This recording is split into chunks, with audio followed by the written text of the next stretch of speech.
Hi, this is Dr. Sharon Saline, still with a hoarse voice, and I am talking today with you guys about how to plan your summers with your kids with ADHD or even those without, so that they're more stress-free and you can have some fun.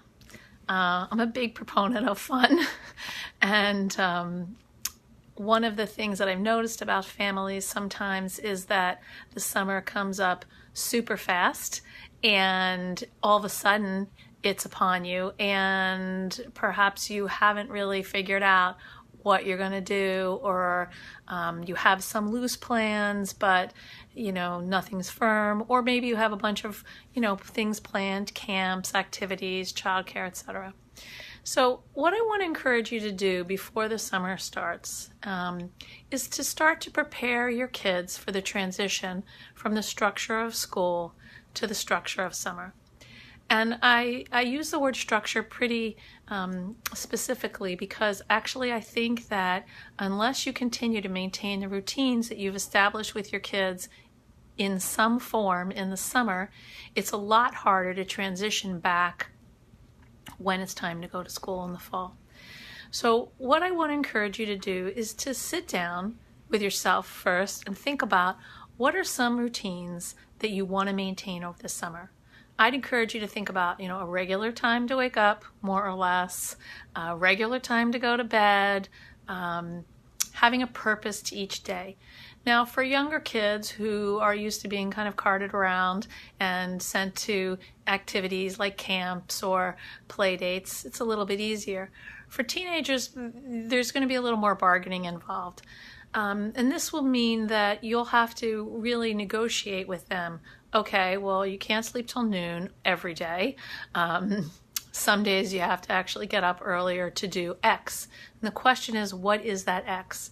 For many kids, they'd like to have X be a job, but they struggle with how to make that job happen. And they struggle because actually they've never had the experience of looking for a job or following up on a job.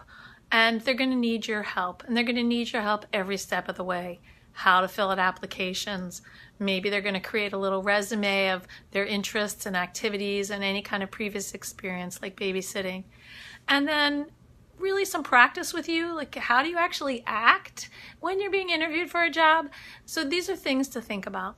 Some teenagers want to have some activities planned. Perhaps your child is an athlete and will have practices. So you want to kind of figure out what their day is going to look like more or less. And the reason why you want to figure that out in advance of the summer is electronics. Electronics is the default go-to for most kids in the summer. So what you're going to want to do is sit down and think about how much electronic time do you want your kid to have.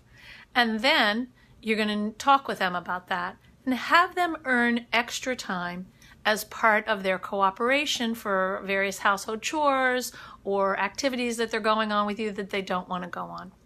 That way you're setting up a clear slate of expectations. For younger kids, and even for those teens whose schedules are shifting throughout the summer, make a list or a calendar that you put up so that they can kind of see what's coming. That helps prepare them for the transition, not necessarily of the next day, but to see, oh, okay, sometime in July we're going to the beach, and sometime I'm going to this camp. That will reduce your conflict because you can warn them by saying, see here, you can see that this is coming. I hope that these tips are helpful for you.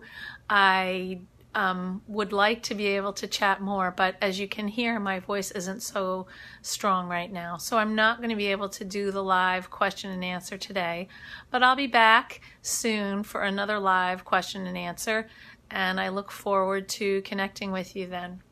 In the meantime, good luck with your summer planning and have a great night.